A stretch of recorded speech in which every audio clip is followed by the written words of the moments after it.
Hey everyone, just showing a TLS 4 piston brake caliper kit finished up today.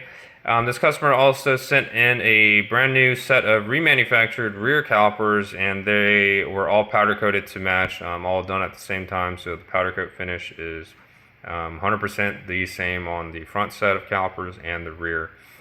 Just a general gist of our TLS caliper kit. It's a 4 piston Brembo type caliper, which is modified to make it bolt onto your vehicle. The old method of drilling out your knuckles to fit the larger caliper bolts, none of that is required with our kit. It is 100% bolt on. The only parts you need to purchase on your own are TLS rotors and pads to accompany the calipers that you get from us. We also, if you do purchase the calipers from us, they do come with new hardware. You'll get the mounting bolts, the pad spring clip, and the pad pins.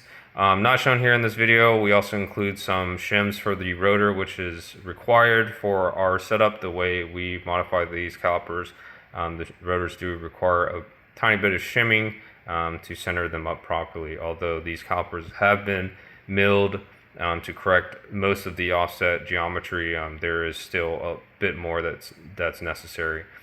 So if you want to get more details on this product, go to our website, VisionAutoworks.com. It's listed under chassis products, and you can read more information there.